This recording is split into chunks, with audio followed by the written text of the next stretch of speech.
በስመ አብ ወወልድ ወመንፈስ ቅዱስ አሐዱ አምላክ አሜን። እግዚአብሔር የሚወዳችሁ እግዚአብሔርን የምትወዱት እግዚአብሔር የሚያውቃችሁ እሱም በመልካም ስራችሁ በደግነታችሁ በርህራሄያችሁ በሃይማኖታችሁ የሚያውቃችሁ እንደዚሁም ከእግዚአብሔር ጋር ለመተዋወቅ መንገድ ላይ ያላችሁ በመከራና በስቃይ ውስጥም ያላችሁ ሃይማኖታችሁን ይዛችሁ ምግባራችሁን ይዛችሁ እንጀራ ፍለጋ በየአገሩ የምትባዝኑ የምትደክሙ የእግዚአብሔር ልጆች ሁላችንንም በፈጠረን በአምላካችን በመድኃኒታችን በኢየሱስ ክርስቶስ ፍጹም ሰላም እላችኋለሁ። ሰላምታዬ እንደየጊዜ አቆጣጠራችሁ እንደየሰዓታችሁ ሰላምታዬ ይድረሳችሁ።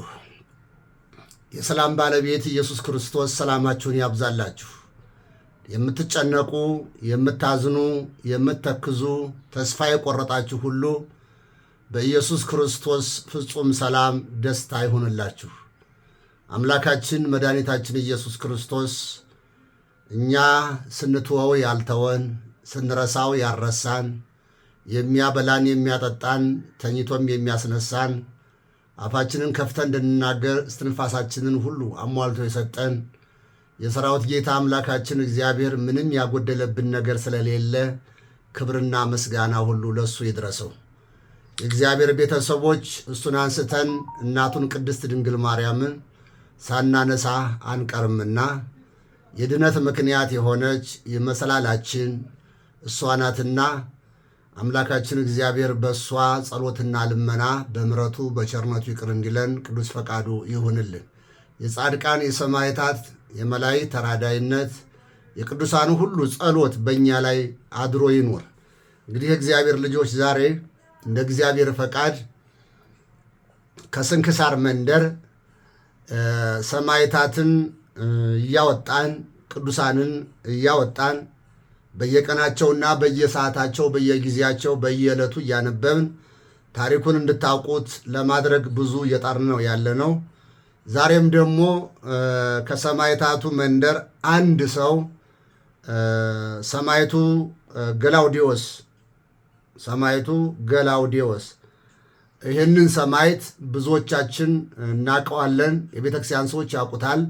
ነገር ግን ምዕመናን በብዛት የማያውቁት ስለሆነ ወይም ገድሉን ወይም ከስንክሳር ላይ ታሪኩን ካላገኘን በስተቀር ስለዚህ ሰማዕት ማወቅ መረዳት ስላልቻል ሁላችሁም እኛ ያወቅነውን እንድታውቁ እኛ ያነበብነውን እንድታነቡ በማለት ዛሬ ሰኔ 11 ቀን ይህ ሰማዕት በሰማዕትነት ያረፈበት ዕለት ስለሆነ በረከቱና ጸሎቱ ከሁላችን ጋር ይሁን። ይህንን ሰማዕት እንተዋውቀዋለን።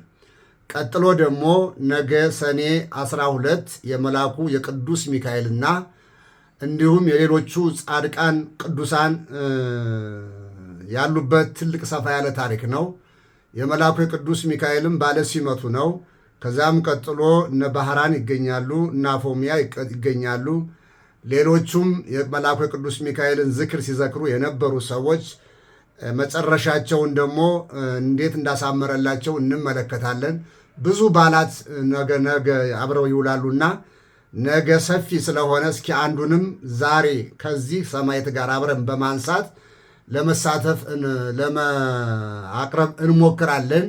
ሁላችሁም ጆሮአችሁን አዘንብራችሁ እግዚአብሔርን አዳምጡት። እግዚአብሔር የጆሮአችሁን መስኮት የልቦናችሁን መስኮት ይክፈትላችሁ። ይችን ቀምሳችሁ እግዚአብሔርን አመስግናችሁ የሰማዕታት በረከት በሁላችን ላይ ይደር ብላችሁ እንድትውሉ እንፈልጋለንና የሰማዕታቱ በረከት በሁላችን ላይ ይደርብን። አሁን ቀጥታ ወደ ዕለቱ ወስዳችኋለሁ። ሰኔ 11 ነው ዛሬ። አንድ አምላክ በሆነ በአብ በወልድ በመንፈስ ቅዱስ ስም ሰኔ 11 በዚች ቀን በጦርነት ድል አድራጊው ከቤተ መንግሥት ወገን የሆነ የመላእክት አርአያ ያለው የከበረ ሰማዕት ገላውዴዎስ የተጋድሎ ፍጻሜው ነው ይላል። ዛሬ ያረፈበት ዕለት ነው። ተጋድሎ በዚህ ዓለም ላይ የመጨረሻው ቀኑ ነው ማለት ነው። ሰው ክፉ የሚስራ ደግም ይስራ ፍጻሜ ያለው እዚህ ዓለም ላይና ነገር ግን ክፉዎችም ያንቀላፋሉ፣ ደጎችም ያንቀላፋሉ፣ የእግዚአብሔር ሰዎችም ያንቀላፋሉ። ስለዚህ ከሞት የሚቀር ማንም የለምና መልካም ሰርተን እንድንሄድ እግዚአብሔር አምላክ ይርዳን። የተጋድሎ ፍጻሜ ነው የሚለው እንግዲህ እንትኑ ስንክሳሩ። ይህ ቅዱስ ምድራዊ መንግስትንና የዚህን ዓለም ክብር የናቀ ነበረ። መልካም ገድልንም ተጋደለ። የማይጠፋ ሰማያዊ መንግስትንና የማያልቅም ክብርንም ወረሰ። የዚህም ቅዱስ የአባቱ ስም አብጥሎስ ነው። እርሱም ለሮም ንጉሥ ለኑማሪዎስ ወንድሙ ነው። መልኩም እንደ እስራኤል ያዕቆብ ልጅም እንደ ዮሴፍም እጅግ ውብ ነበረ ይለናል። እርሱም በጦርነት ላይ የበረታ ነበረ። የአንጾኪያ ተወላጅም ይመኩበት ነበረ። ስለ ደም ግባቱና ጽናቱ በሁሉ ዘንድም የተወደደ ነበረ። እርሱም ከመውደዳቸውም ብዛትም የተነሳ ጠላቶቻችንን ድል እንዳደረገላቸው እነርሱም ድል ሁነው በውርደትና በብዙ ድንጋጤ ከፊቱ እንደሸሹ አድርገው ስዕሉን ስለው በከተማው መግቢያ ላይ በር ላይ ያኖሩ ነበረ ይላል። የማንን? የዚህን የገላውዲዮስን አባት ውብ እንደነበረ ነው እስካሁን የሚናገረው። ከዛ በኋላ ግን ያልገደለውን ገደለ ብለው ስዕል ስለው አሸናፊ ነው ብለው በከተማቸው በር ላይ ያኖሩት ነበረ ከመልኩ ውብ የተነሳ። ቅዱስ ገላውዲዮስም ይላል። አሁን ወደ ልጁ ታሪክ ነው የመጣ ነው። ወደ ዚህ ሰው ልጅ ታሪክ መቼም እሳት አመድ ይወልዳል ነው። የአሕዛብ ልጅ ክርስቲያኖች ናቸው። የርኩስ ልጅ ቅዱስ ነው። የሌባ ልጅ ጨዋ ነው። የበልተኛ ልጅ ጿሚ ነው። ምኝታን የሚያበዛ ልጅ የቤተ ክርስቲያን አገልጋይ ነው። ስለዚህ ቅዱስ ገላውዲዮስም የቤተ ክርስቲያንን ቅዱሳት መጻሕፍትን ዘወትር ያነብ ነበረ። የሮም ንጉሥም ዜናውንም ሰምቶ ማነው? መጻሕፍት ቅዱሳት መጻሕፍትን ሲል መጽሐፍ ቅዱስን ነው። ተመልከቱ። ዘወትር ያነብ ነበረ። የሮም ንጉሥም ዜናውንም ሰምቶ ሊያየው ወደደ። ልጁ ገላውዲዮስንም ይልክለት ዘንድ ወደ አባቱ ላከ። እርሱም ላከለት። በደረሰም ጊዜ በደስታ ሊቀበለው ንጉሡ ከሰራዊቱ ጋር ወጣ። ባየውም ጊዜ ደስ ተሰኘበት። የሮሜ ከተማ ሰዎች ሁሉ ወደ እሱ ሁሉም ደስ አላቸው። ከዚያም ወራቶችም በኋላ ከቁምዝ ሀገር ሰዎችንና ከአርማንያ ታላቅ ጸብ ተነሳ። ይህም ቅዱስ ገላውዲዮስ ክብር ይግባውና በጌታችን ኢየሱስ ታምኖ ወደ እርሱም ወጣ። በማን አምኖ? በኢየሱስ ክርስቶስ አምኖ። ተመልከቱ፣ ልብ አድርጉ። በእግዚአብሔር አምኖ ማለት ነው። ታምኖ ወደ እነርሱ ወጣ፣ ድልም አደረጋቸው ይላል። ተመልከቱ፣ እግዚአብሔርን የያዘ ድል ያደርጋል። ድልም አደረጋቸው። ንጉሳቸውንም ያዘው፣ ጣዖቶቻቸውንም ሰባበራቸው። ከዚያም በኋላ ወደ አንጾኪያ ተመለሰ። ዲዮቅልጥያኖስም የክብር ባለቤት ጌታችን ኢየሱስ ክርስቶስን ክዶ አምልኮ ጣዖትን ባጸና ጊዜ እጅግ አዘነ። በነገራችን ላይ ዲዮቅልጥያኖስ እጅግ አማኝ የነበረ ክርስቲያን እንደነበረ ታሪኩ ይናገራል። ነገር ግን በቤተ ክርስቲያን ውስጥ ባሉ ሰዎች ወይም ቤተ ክርስቲያን ውስጥ መሪነን በሚሉ ሰዎች በሚያየው ጥፋት አንድ ክርስቲያን ሊሰራው በማይገባ ስራ የተነሳ እምነቱን ቀይሮ ጣዖት አምላኪ የሆነ ንጉሥ ነው በነገራችን ላይ። ስለዚህ ንጉሥ ታሪክ በሚቀጥለው ይዤላችሁ እመጣለሁ፣ እንዴት ክርስቲያን እንደነበረ፣ ከዛ በኋላ ደግሞ ክርስትናውን እንዴት አድርጎ እንደለወጠው፣ አብያተ ክርስቲያናትንም እየጠላ የመጣው፣ ካህናትንም ጳጳሳትንም እየጠላ የመጣው ከዚህ የተነሳ ነውና የዚህን ታሪክ ራሱን የቻለ ቀን ይዤላችሁ እመጣለሁ።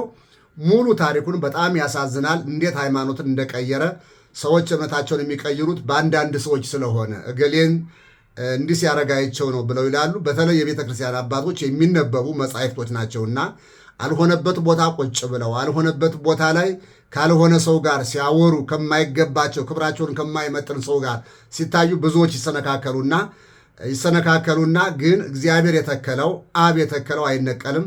የእግዚአብሔር ቤተሰቦች ሰዎችን በማየት እንዳትሰነካከሉ። ራሳችን ክርስቶስ ነው፣ ምልክታችን ክርስቶስ ነው፣ መንገዳችን ክርስቶስ ነው፣ መሪያችን ክርስቶስ ነው። ክርስቶስና ቤተ ክርስቲያንን ነው ማየት ያለባቸው እንጂ በቤተ ክርስቲያን ውስጥ ያሉትን ሰዎች አንዳንድ ጊዜ የምንሰራውን ስራ እንድታልፉ፣ እንዳትመለከቱ፣ እምነታችሁ እንዳትክዱ፣ ጥርጣሬ ውስጥ እንዳትገቡ፣ እነሱ እንደዚህ ከሆኑ እያላችሁ ሌላ ውስጥ እንዳትገቡ ጭምር ለማሳሰብ እፈልጋለሁ። ክዶ አምልኮ ጣዖትና ባጸና ጊዜ እጅግ አዘነ። ማን ያዘነው? ዲዮቅልጥያኖስ እምነቱን ቀይሮ ጣዖትን ባቆመ ጊዜ ገላውዲዮስ አዘነ ይላል። ፊቅጦር የሚባል የጎርማኖስ ልጅ ወዳጅ ነበረው። ሁልጊዜም የመጻሕፍትን ቃል ይሰሙ ነበረ። ተመልከት፣ ከጣዖት አምላኪዎች መንደር ሁልጊዜ ማንን ያነቡ ነበር? መጽሐፍ ቅዱስን። ማን? ከዚህ ፊቅጦር የሚባለው ይህም ሰማዕት ነው። እጅግ ተወዳጅ ሰማዕት ነው። የእግዚአብሔር ልጆች ሁልጊዜም በመጻሕፍትን ቃል ይሰሙ ነበረ። የነፍሳቸውን ድነት ያደርጉ ነበረ ይላል። ነፍሳቸው እንዴት መዳን እንዳለባት ያነባሉ፣ ምን ማስራት እንዳለባቸው። ከዚህም በኋላ ክብር ይግባውና ስለ ጌታችን ኢየሱስ ክርስቶስ ደማቸውን ያፈሱ ዘንድም ተስማሙ። በዚያም ጊዜም ሰይጣን፣ ተመልከቱ፣ እዚህ ላይ አዳምጡ፣ ልብ አድርጋችሁ፣ ደማቸውን ያፈሱ ዘንድም ተስማሙ። ስለ ጌታችን ኢየሱስ ክርስቶስ ነው የሚለው፣ ስለማንም አላለም። ስለ ጌታችን ኢየሱስ ክርስቶስ ደማቸውን ያፈሱ ዘንድ ተስማሙ።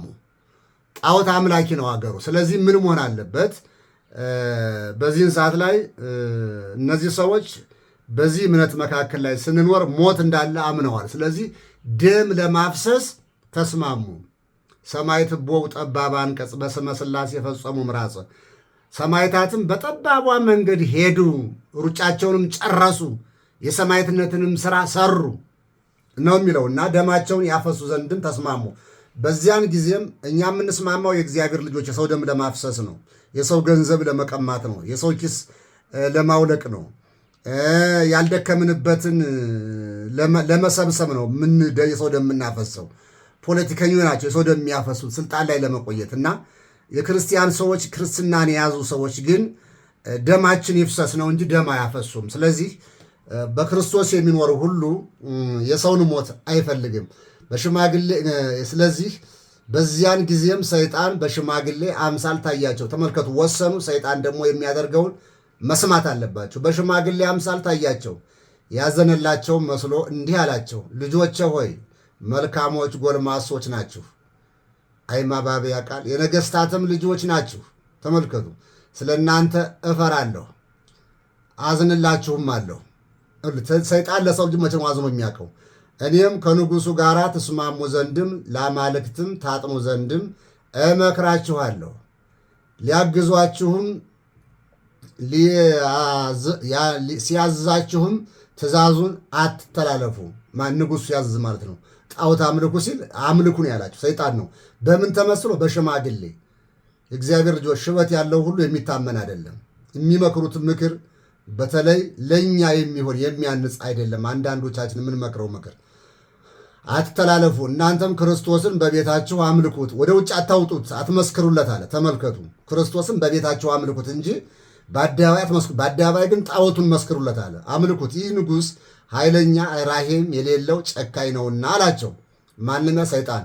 ክብር ይግባውና ጌታችን ኢየሱስ ክርስቶስም ከእነርሱ ጋር የሚያነጋግራቸው ሰይጣን እንደሆነ ገለጸላቸው ይላል። ክብር ምስጋና ይግባ። ክፋትን ሁሉ የተመላ አሉት። ደግሞ እነሱ መልሰው የሐሰት አባት ነው ዛሬ ከተማችንን የሞላት፣ ከእኛ ራቅ፣ አንተ ሁልጊዜ የእግዚአብሔርን ሕግ ትቃረናለህና አሉት። ያን ጊዜም መልኩን ለውጦ እንደ ጥቁር ባሪያ ሆነ፣ እንዲህም አላቸው፣ እነሆ ከንጉሥ አጣልቼ ደማችሁንም እንዲያፈስ አደርጋለሁ። ሰይጣኑም ይህንን ብሎ ወደ ዲዮቅልጥያኖስ ሂዶ ፊቅጦርንና ገላውዲዮስን ካልገደልካቸው፣ ተመልከቱ፣ ፊቅጦርና ገላውዲዮስ እነዚህ ሰዎች ክርስቲያኖች ናቸው። በማንም የሚያምኑ? በክርስቶስ። ካልገደልካቸው በአንተ ላይም ይነሳሉ፣ አንተንም ገለው መንግሥትን ይወስዳሉ፣ እነርሱም የመንግሥት ልጆች ናቸውና አለው። ተመልከቱ፣ ሰይጣን እንግዲህ ያሰረውን ማሰሪያ ማየት ነው ያለባቸው። ስለዚህም ንጉሥ ወደ ቅዱስ ገላውዲዮስ ልኮ ወደ እርሱ አስመጣው፣ ለጣዖቱም እንዲሰዋ ለመነው። የአባቱንም ሹመትም ይሾመው ዘንድም ቃል ገባለት። ሰምቶም አልታዘዘለትም። ንጉሡም ክፉ ቃልንም ሊናገረውም አልደፈረም። ቅዱስ ገላውዲዮስ ግን በድፍረት ይናገረው ነበረ። ያለ መፍራትም ንጉሡንና የረከሱ አማልክቶቹን ሰደባቸው።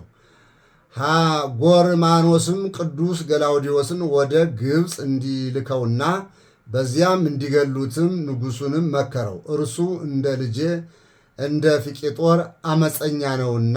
ንጉሡም ወደ ንዴናው ገዢ እንዲህ ብሎ ጻፈ። ገላውዲዮስ ትእዛዛችንን አልተቀበለም፣ ቃላችንንም አልሰማም። አንተም ወደ ትእዛዛችን ይመለስ እንደሆነ በብዙ ድካም ሸንግለው፣ ይህ ካልሆነ ራሱን በሰይፍ ቁረጠው። እግዚአብሔር ከዚህ ይሰውረን። ቅዱስ ገላውዲዮስም ወደ እስክንድርያ ይወስዱት ዘንድ ንጉሡ እንዳዘዘ ባወቀ ጊዜ የእህቱ ባል የሆነ ሲድራማኮስን ጠርቶ ክብር ይግባውና ጌታችንን በማመን እንዲጸና ወገኖቹንም እንዲያጽናናቸው አደራ አለውና በሰላምታ ከተለዋወጡ በኋላ ተሰናበተው ይላል። ወደ አዴናውም ገዢ ወደ አርያኖስም በደረሰ ጊዜ አርያኖስ አይቶ ደነገጠ። ተነስቶም እጁንም ሳመው፣ እንዲህም ብሎ ለመነው፣ ጌታዬ ገላውዲዮስ ወይ ይህንን ሥራ አትስራ፣ የንጉሡንም ትእዛዝ አትተላለፍ። ቅዱስ ገላውዲዮስም እንዲህ ሲል መለሰለት፣ ንጉሥ ያዘዘህን ልትፈጽም እንጂ በነገርህ ልታስተኝ አላኩኝም አለው። መኮንኑም እስከሚቆጣ ድረስም እንዲህ እርስ በራሳቸው ይነጋገሩ ነበር። በመኮንኑም እጅ ጦር ነበረ። ቅዱስ ገላውዲዮስንም ወጋው። ነፍሱንም ክብር ይግባውና በጌታችን እጅ ሰጠ። በመንግሥተ ሰማያትም የሰማዕትነትን ማክሊል ተቀበለ። ምዕመናንም መጥተው የቅዱስ ገላውዲዮስን ሥጋ ወሰዱ። በመልካምም አገናነዝም ገነዙት። ከቅዱስ ፊቄጦር ሥጋ ጋርም በሳጥን ውስጥ አኖሩት። የስደቱም ዘመን እስከሚፈጸም ጠበቁት። ከዚያም በኋላ የቅዱስ ፊቄጦር እናት ቅድስት ሶፊያ ወደ አንዴናው ሀገር መጣች። የቅዱስ ገላውዲዮስንና የፊቄጦርን ሥጋቸውንም ወስዳ ወደ አንጾኪያ አደረሰች። የቅዱስ ገላውዲዮስም ሥጋ አስዩጥ በሚባል ሀገር ይኖራል። ለእግዚአብሔር ምስጋና ይሁን። እኛንም በዚህ መስተጋድል ጸሎትም ይማረን፣ በረከቱም ከእኛ ጋር ትኑር ለዘላለሙ አሜን። አሁን ደግሞ ከሰኔ 12 ከሚከበሩ ቅድም መግቢያ ላይ ካነሳሁላችሁ ቅዱሳን መልአኩ ቅዱስ ሚካኤል ከተራዳቸው ቅዱስ ሚካኤል ከረዳቸው በቅዱስ ሚካኤል አማላጅነት ሲማጸኑ ከነበሩት ሰዎች መካከል አንዱን ሰው ላንሳላችሁና ነገ ብዙ ታሪክ ስላለ ብዙ ቅዱሳንም ስላሉ የእነዚያን ሁሉ ታሪክ በአንድ ቀን ከምናጠቃልለው የባህራንን ታሪክ ዛሬ በ11 ብናዳምጠው ነገ በየአብያተ ክርስቲያኑ ሂደን ስናከብር ታሪኩ እንግዳ አይሆንብንምና አዳምጡት። ዋዜማ ነው። ዋዜማና ዕለት አንድ ስለሆነ ነው የማቀርበው። እግዚአብሔር አምላክ አይነ ልቦናችንን ያብራልን። የመልአኩ የቅዱስ ሚካኤል ተራዳይነት አይለየን። እግዚአብሔር ከሁላችን ጋር ይሁን። የዚህም የከበረ የመላእክት አለቃ ሚካኤልም ታምራቱ ብዙዎች ናቸው፣ ከእነርሱም አንዱ ይህ ነው ይላል። ታምራቶቹ ብዙዎች ናቸው። በነገራችን ላይ የመልአኩ የቅዱስ ሚካኤል ታሪክ በየወሩ አዲስ ነው። ተደጋጋሚ ታሪክ የለውም። ህዳሬ ብቻው ነው፣ ጥቅምቴ ብቻው ነው። እንዲህ እያለ ዓመቱን ሙሉ ልዩ ልዩ ታሪክ ነው ያለው የመልአኩ የቅዱስ ሚካኤልና ከሌሎቹ መላእክት ከሌሎቹ ጻድቃን ለየት የሚያደርገው የመልአኩ የቅዱስ ሚካኤል በየወሩ አዲስ እንግዳ ነው ታሪኩ ማለት ነው። የዛሬው የተደገመውን ዛሬ አይደግመውም። ለምሳሌ ዛሬ ሰኔ ከሆነ ሐምሌ ላይ ስንሄድ ደግሞ ሌላ ታምር ነው የምንሰማው፣ ሌላ ያደረገው። ነሐሴም ስንሄድ እንደዚሁ፣ መስከረም ስንሄድም እንደዚሁ እያል ዓመት ሙሉ ልዩ ታሪክ አለውና ይህን እንድታዳምጡ እንድታውቁ ጭምር ነው። ታምራቱ ብዙዎች ናቸው። ከእነርሱም አንዱ ይህ ነው። እግዚአብሔርን የሚፈራ አንድ ሰው ነበረ ይላል። ማንን የሚፈራ? እግዚአብሔርን የሚፈራ። እርሱም የከበረ የሚካኤልን የበዓሉን መታሰቢያ በየወሩ በ12ኛው ቀን ይልቁንም በሰኔና በህዳር ወር አብልጦ ያከብር ነበረ ይላል። በጎረቤቱም ርኅራኄ የሌለው አንድ ባለጸጋ ሰው ነበረ። ጨካኝ ማለት ነው። ርኅራኄ የሌለው ሰው ከመግደል ወደኋላ የማይል ይህ እግዚአብሔርን የሚፈራውን ሰው እንግዲህ ተመልከቱ፣ እዚህ ላይ ላይገባን ስለሚችል ነው የማብራራው። ሁለት ሰዎች አሉ። አንዱ ባለጸጋ እግዚአብሔርን የማይፈራ፣ አንደኛው ደግሞ ሰኔ ሚካኤልና ህዳር ሚካኤልን የሚዘክር ድሃ ምንም ነገር የሌለው እግዚአብሔርን የሚፈራ ሰው ነበር። ሁለት ሰዎች ይኖራሉ። ስለዚህ ዓለም ላይም እንዲህ ነው። አንዱ ክፉ፣ አንዱ ደግ፣ አንዱ ቅን የሆነ፣ አንዱ አመፀኛ የሆነ፣ አንዱ ነፍሰ ገዳይ፣ አንዱ ሩሩ የሆነ ሰው ይኖራል። ስለዚህ እንደነዚህ ያሉ ሰዎች የነበሩባት ዓለም ናት። አሁንም አሉ በብዙዎች ዘንዳ።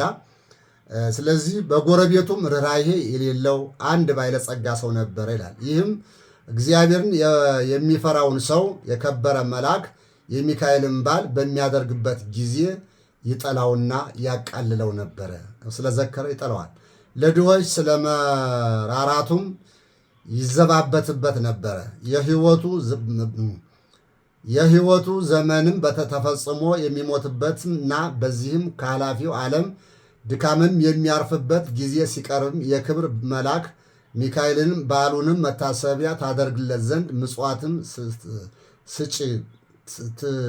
ምጽዋትንም ሰጭም ትሆን ዘንድ ሚስቱን አዘዛት ይላል። ሊሞት ነው፣ ግን የሚካኤልን የከበረን የቅዱስ ሚካኤልን በዓል እንድታከብር አደራ እያላት ነው። ከዚህ በኋላ አረፈና ገንዘውም ቀበሩት። ሚስቱም ጸንሳ ነበረች። የመውለጃዋ ጊዜም ደርሶ ምጥ ያዛት። በታላቅም ጭንቀትም ውስጥም ሳለችም እንዲህ ብላ ጸለየች። የእግዚአብሔር መልአኩ ሆይ ራራልኝ፣ በእርሱም ዘንድም ባለሟልነት አለህና በእግዚአብሔር ዘንድም ስለ እኔ ለምንልኝ። እንግዲህ ጸንሳ ነው ሰውየው የሞተ ልጁ ሳይወለድ ነውና የ3 ወር ጽንስ በማኅፀኗ እያለ ነው ባሏ የሞተው። እንዲገባ ነው በእግዚአብሔር ዘንድም ስለ እኔ ለምንልኝ። ይህንንም ባለች ጊዜ በቤቷ ውስጥም ብርሃን በራ፣ ከችግርም ዳነች። መልኩም ውብ የሆነ ወንድ ልጅም መልኩም ሳይሆን መልኩ ውብ የሆነ ወንድ ልጅም ወለደች። የእግዚአብሔርም መልእክተኛ ቅዱስ ሚካኤል ከሰማይ ወርዶ ሕፃኑንም እንዲህ ብሎ ባረከው። ርኅራኄ የሌለውን የዚህን ባለጸጋ ገንዘብና ሀብት ጥሪቱንም ሁሉ ይህ ሕፃን እንዲወርስ አለ እግዚአብሔር አዝዟል። መልአኩ ነው ትንቢቱን የተናገረለት። ባለጸጋውም በቤቱ በአልጋው ላይም ሳለ ጌታ ጆሮውን ከፍቶለት እንቅልፍም እምቢ ብሎት ይህንን ነገር ከመልአኩ ሰማ። ይህም መልአኩ ለእናትየይቱ ስለ ሕፃኑ ሲነግራት ባለጸጋው ደርብ ላይ ወይም ደግሞ ፎቅ ላይ ሆኖ ጆሮውን ከፍቶ ይሰማ ነበረ ይላል። ይህንንም በሰማ ጊዜ ታላቅ ሐዘን ደረሰበት። ሕፃኑንም የሚገልበትን ምክንያት ይፈልግ ጀመረ። ነገር ግን ክብር ይግባውና ጌታ ይጠብቀው ነበረ። ከዚያም በኋላ ያ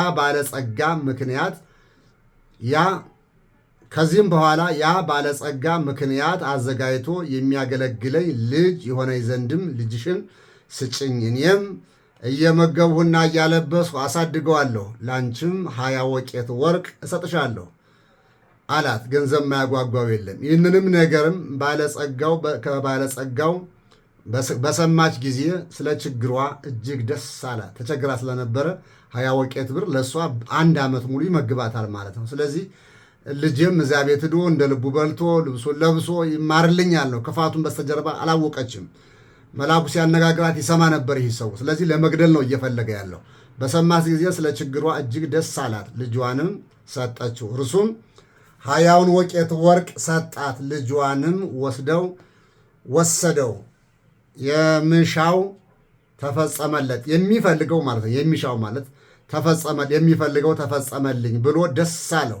ከዚህም በኋላ በልጁ ቁመት ልክ ሳጥን አሰርቶ ሕፃኑንም በሳጥኑ ውስጥም አስገብቶ ዘጋበት። እስከ ባህርም ተሸክመው ወስደው በባህር ጣሉት። ክብር ይግባውና በጌታችን ፈቃድም ያ ሳጥን ሳይሰጥም ከዚያችም ሀገርም የ20 ቀን መንገድም ያህልም ርቃ ወደምትገኝ ወደ አንዲትም ሀገርም ወደብ እስከሚደርስ በባህሩ ላይም ተንሳፈፈ። በባህሩም አካባቢ በጎቹን አሰማርቶ የሚጠብቅ አንድ ሰው ነበረና ሳጥኑን በውሃ ላይ ተንሳፎ አየው። እርሱም በባህሩ አውጥቶ ወደ ቤቱ ወሰደው። ይህንንም ሳጥን እንዴት ከሚከፍተው ያስብ ጀመረ። ይህንንም ሲያስብ ወደ ባህሩ ይሄድ ዘንድም ጌታችን በልቡናው ሐሳብ አሳ አሳደረበት። ወዲያውኑም ተነስቶ ወደ ባህሩ ሄደና አንድ አሳ የሚያጠምድ ሰው አገኘ። አሳ አጥማጁንም መረብህን በእኔ ስም ጣል፣ ለሚያዘውም አሳ ዋጋውን እሰጥሃለሁ አለው። አጥማጁም እንዳለው አደረገ። ያንን ጊዜም ታላቅ አሳ ተያዘ። ዋጋውም ሰጥቶ አሳውንም ተቀበለ። አሳውንም ይዞ ወደ ቤቱ ሄደ። ለራትም የጠብሰው ዘንድም አረደው። በሆዱም ውስጥም መክፈቻ አገኘ። በልቡም ይህ መክፈቻ ይህ ሳጥን ይከፍተው ይሆን አለ። በሳጥኑም ቀዳዳም ባስገባው ጊዜ ፈጥኖ ተከፈተ። በውስጡም ይህ ታናሽ ብላቴና አገኘ። ልጅ የለውም ነበርና ታላቅ ደስታ ደስ አለው። ጌታችንንም አመሰገነው። ሕፃኑንም በመልካም አስተዳድግ አሳደገው። ሕፃኑም አድጎ ጎልማሳ ሆነ። ከብዙ ዘመናትም በኋላ ያ ባለጸጋ ተነስቶ ወደዚያች አገር ሄደ። በመሸትበትም ጊዜ ወደ በግ ጠባቂው ደጅ ደረሰ። በግ ጠባቂውንም እስከ ነገ የምናድርበት ማደሪያ በአንተ ዘንድ እናገኛለን፣ ኪራዩንም እሰጥሃለሁ አለው። በግ አርቢውም እንዳልክ ይሁን እደር አለው። አሁንም እዚህ በገንዘብ ነው ይህንም ሰውዬ እንግዲህ የሚያታልለው ማለት ነው። ስለዚህ ሴትዮዋን በገንዘብ አታለለ። እዚህ ደግሞ ይህንን ደግሞ በግ አርቢውን ደግሞ በገንዘብ እከፍልሃለሁ ነው ያለው። ኪራዩን እከፍልሃለሁ አለው። ተመልከቱ። አርቢውም እንዳልህ ይሁን እደር አለው። ባለጸጋውም በዚህ አረፈ። ራትም በሚቀርብበት ጊዜ ሕፃኑን ባህራን ብሎ ጠራው።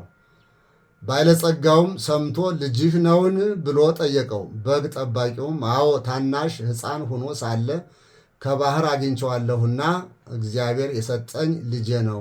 ስለዚህ ነው ባህራን እምለው አለው። ባለጸጋውም በምን ዘመን አገኘኸው አለው። እርሱም ከ20 ዓመት በፊት ብሎ መለሰለት። ያን ጊዜም እርሱ ወደ ባህር የጣለው መሆኑንም አውቆ እጅግ አዘነ። ተመልከቱ። በማግስቱም ጎዳናውን ሊጓዝ በተነሳ ጊዜ ሰይጣናዊ ምክር አመካይቶ በግ ጠባቂውን እንዲህ አለው፣ እገሊት ወደምትባል ሀገር በቤቴ የረሳሁት ጉዳይ ስላለ እንድልከው ልጅህን ትሰጠኝ ዘንድ እሻለሁ። እኔም የድካም ዋጋውን 20 ወቄት ወርቅ እሰጣለሁ አለው። የብላቴናውም አባት ስለ ገንዘቡ ደስ ብሎ፣ ተመልከቱ፣ ገንዘብ የማይገዛው የለም። ይህ ሰውዬም በየቦታው ገንዘቡን ነው የሚበትነው፣ የእግዚአብሔር ልጆች። ስለዚህ የሰዎች የድሆች ሕይወት የሚመሰቃቀለው በገንዘብ በሀብታሞች ነው። ስለዚህ የእግዚአብሔር መንግስት ናት በገንዘብ የማትገዛው፣ ሀብታሞች የማይገዟት፣ በጽድቅ እንጂ በፍርሃተ እግዚአብሔር እንጂ በትሕትና እንጂ በእምነት እንጂ በገንዘብ ብዛት የማይገባባት። ክብር ምስጋና ይግባውና በገንዘብ የምትገዛ ብሆን ኑሮ እኛ ድሆቹ ጨለማ ስር ኖር ነበር፣ የእግዚአብሔር መንግስት አንወርስም ነበር፣ ሀብታም ብቻ ይገባባት ነበር። እዛ ላይ እኩል ያደረገን እግዚአብሔር ክብር ምስጋና ይግባው። ባህራን ሰጠው፣ እንዲህም ብሎ አዘዘው፣ ልጄ ባህራን፣ ይህ የከበረ ሰው ስለ ጉዳዩ ወደ ቤቱ ይልክህ ዘንድም ና፣ ወደ ቤቱም በሰላም ትመለሳለህ፣ ቤትህም በሰላም ትመለሳለህ። ባህራንም አባቴ ሆይ እሺ፣ በጎ ያዘዝከኝን ሁሉ አደርጋለሁ አለ። ታዛዥ ነዋ። ያን ጊዜም ባለጸጋው ወደ መጋቢው እንዲህ ብሎ ደብዳቤ ጻፈ። ያ ክፉ ባለጸጋ ማለት ነው፣ ለማስገደል። ይህ ደብዳቤ የምታነባት ጊዜ ደብዳቤዋ ይዞ የመጣውን ገለህ በጉድጓድ ውስጥ ጣለው፣ ማንም አይወቅ። በመካከላችንም የምንተዋወቁበትን ምልክት ጽፎ አሸጋት። ለባህራንም ሰጠው። በመንገዱም የሚሆነውን ስንቅ ሰጠው። ባህራንም ተነስቶ ጉዞውን ጀመረ።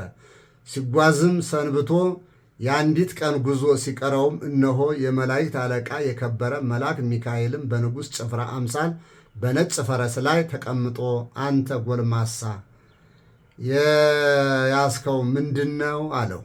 ወደ ገሌ ሀገር ወደ ቤቱ ለማድረስም ከአንድ ባለጸጋ የተጻፈች መልእክት ናት አለው። ያችንም ደብዳቤ አሳየኝ አለው። እርሱም ስለፈራ ሰጠው። በዚያን ጊዜም የከበረ መልአክ ሚካኤል ያችን የሞት መልእክት ደመሰሳት። ተመስገን። የሕይወታችንን ታሪክ እግዚአብሔር ይቀይርልን። የሞት ታሪካችንን፣ የኃጢአት ታሪካችንን፣ የጉስቁልና ታሪካችንን፣ የማጣት ታሪካችንን፣ የድህነት ታሪካችንን፣ የበሽታ ታሪካችንን፣ የስንፍና ታሪካችንን፣ የፍርሃት ታሪካችንን እግዚአብሔር ይለውጥልን። ደመሰሳት። በእርሷም ፈንታም በንፍሃት ወይም በመንፋት በስትንፋስ ማለት ነው እንግዲህ ለውጦ እንዲህ ብሎ ጻፈ።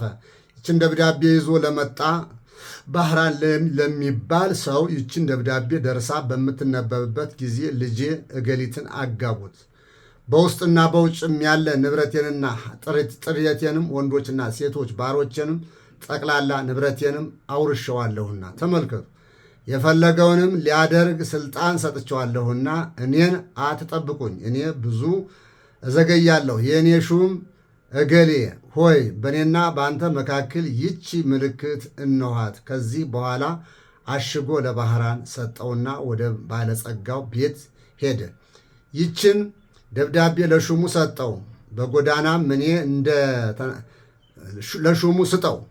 በጎዳናም እኔ እንደተገናኘሁ አትንገረው፣ እንዳይገልህም ይህንን የሞት ደብዳቤ ለውጬልሃለሁ አለው። ባህራንም እሺ ጌታዬ፣ ያዘዝከኝን ሁሉ አደርግልሃለሁ አለ። ተመልከቱ፣ ነገረው ቅዱስ ሚካኤል። የሞት ደብዳቤ ነው ይዘህ የምትሄደው አለው። ዛሬ ቢሆን ኑሮ ከፍቶም ልይ ነበር የሚለው፣ ነገር ግን አላያትም። ተመልከቱ፣ ጌታዬ ያዘዝከኝን ሁሉ አደርጋለሁ አለው። ባህራንም ወደ ባለጸጋው ቤትም በደረሰ ጊዜ ያችን ደብዳቤ ለሹሙ ሰጠው። ባነበባትም ጊዜ በመካከላቸው ያለውን ምልክት አገኘ። አስተውሎም እርግጠኛ እንደሆነ አወቀ። ከዚህም በኋላ ባህራን ሰርግ አዘጋጅቶ እንደሚያገባ በቤተ ክርስቲያንም ሥርዓትም በተክሊልም የባለጸጋው ልጅ አጋቡት። 40 ቀን ያህልም ደስታና ሐሴትም እያደረጉ ኖሩ። ከዚህም በኋላ ባለጸጋው ከሄደበትም መመለሻው ጊዜ ሆኖ በደስታ የሆነውንም የመሰንቆና የንዚራ ድምፅም ሰምቶ ይህ የምሰማው ምንድን ነው ብሎ ጠየቀ። እርሱም ስሙ ባህራን የተባለ ያንተን ደብዳቤ ላመጣ ጎልማሳ ሰው ልጅህ እገሊትን አጋቡት፣ እነሆ ለ40 ቀናትም በሰርግ ላይ ነው። ገንዘብንና ጥሪትህንም ሁሉ ወንዶችና ሴቶችንም ባሮችንም አንተ እንዳዘዝክ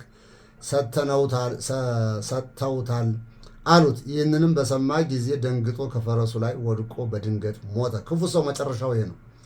ባህራንም በጎ ሥራዎችንም የሚሠራ ሆነ።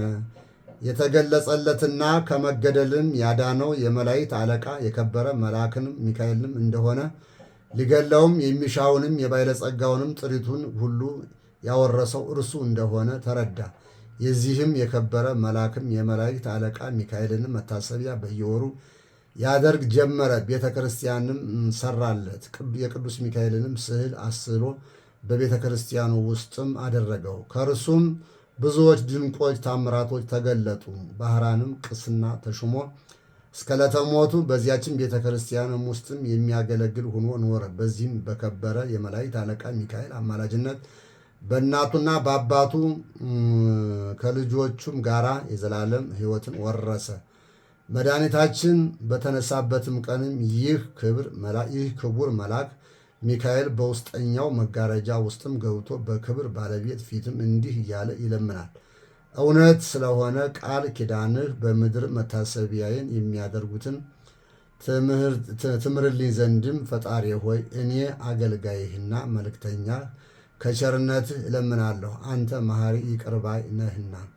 የክብር ባለቤት ጌታችንም እንዲህ ብሎ ይመልስለታል። የመንፈሳውያን ሰማያውያን የመላእክት አለቃቸው ሚካኤል ሆይ መታሰቢያህን የሚያደርገውን ሁሉ መሸከም እንደምትችልና ከሲኦልም 3 ጊዜ በክንፎችህ ተሸክመህ እንድታወጣ እነሆ እኔ አዝዣለሁ፣ ፈቅጄልሃለሁ።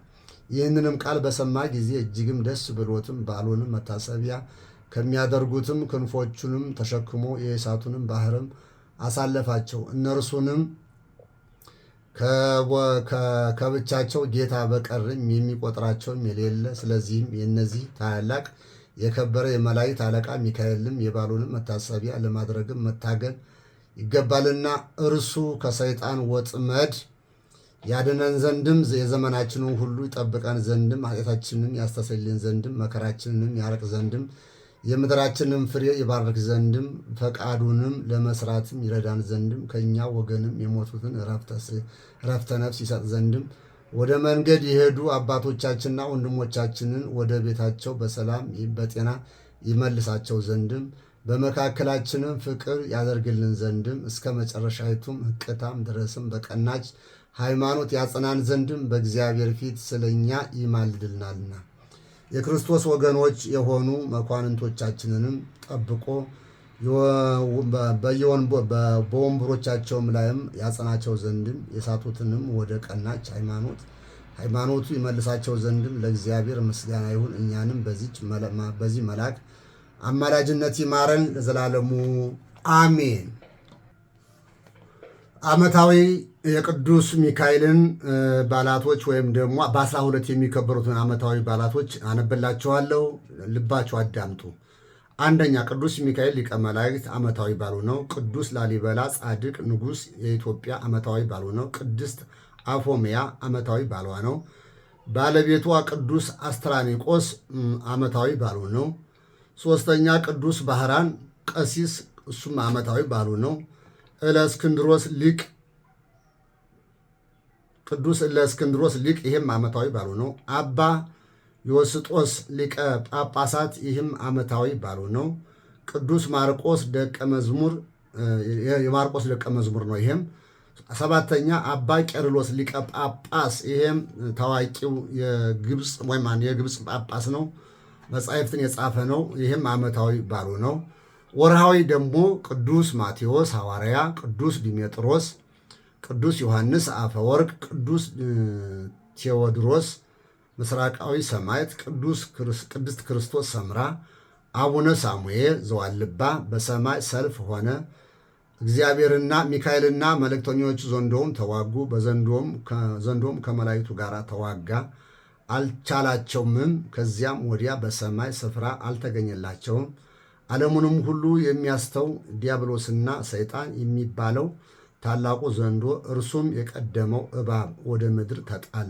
ራእይ 12 ቁጥር 7 ላይ ያለውን ቃል ይህንን ይመስላል። አሁንም የመጨረሻው አናንብላችሁና በጸሎት እንሰማበታለን። ጌታ ሆይ ከብልጽግናቸውን ብዛትም የተነሳ ብዙ መባ ካመጡት ይልቅ የድሃይቱን አነስተኛ መባ እንደተቀበልህ ለሁል ጊዜ የሚያገለግሉ አእላፍ መላእክትን እያሳሰቡ በችግሬ ጊዜ የማቀርብልህን ምስጋና ተቀበል። እናንተም ቅዱሳን ነቢያት፣ የወንጌል ሰባኪያን ሐዋርያት፣ ሰማዕታት፣ ጻድቃን፣ ትጉሃን መላእክት፣ ፍጹማን ደናግል እንዲሁም ደጋግ መነኮሳት ሆይ ልጅ አዋቂ ሳንለይ የምንሰበሰብባትን የጉባኤ ቦታ ባርኩ። ይህ መጽሐፍ ወረቀት አዘጋጅቶ ብራና ደምጦ የጻፈውና ያጻፈውን ከግዕዝ ወደ አማርኛ የተረጎመውን ቃለ ንባቡን በእርጋታ መንፈስምና በተመስጦ ሕሊና ያዳመጠ በደላችንን ሁሉ በምታስምር የጌታ እናቱ ጸሎት በአንድነት ይማረን፣ አሜን። አነሳስቶ ላስጀምረን አስጀምሮ ላስፈጸመን ለልዑል እግዚአብሔር ክብር ምስጋና ይግባው። የመልአኩ የቅዱስ ሚካኤል የሰማዕቱ የቅዱስ ገላውዲዮስ እንዲሁም ከሞት የዳነው የተረፈው የባህራን በረከት በሁላችን ላይ ይደርብን። ስላደመጣችሁኝ በእርጋታ ስለሰማችሁኝ የተረጋጋ ሕይወት እግዚአብሔር አምላክ ይስጣችሁ፣ ከክፉ ነገር ይሰውራችሁ፣ የዛሬ ዓመት በሰላም ያድርሰን። ነገ ደግሞ ሌሎችን ይዤላችሁ እመጣለሁ። ቅድም እንደሰማችሁት በዓላቶች ብዙ ናቸውና አንዱን ዛሬ ወደዚህ አምጥቻለሁና በዚህ መልኩ እናየው። እግዚአብሔር ከሁላችን ጋር ይሁን። ወስብሐት ለእግዚአብሔር።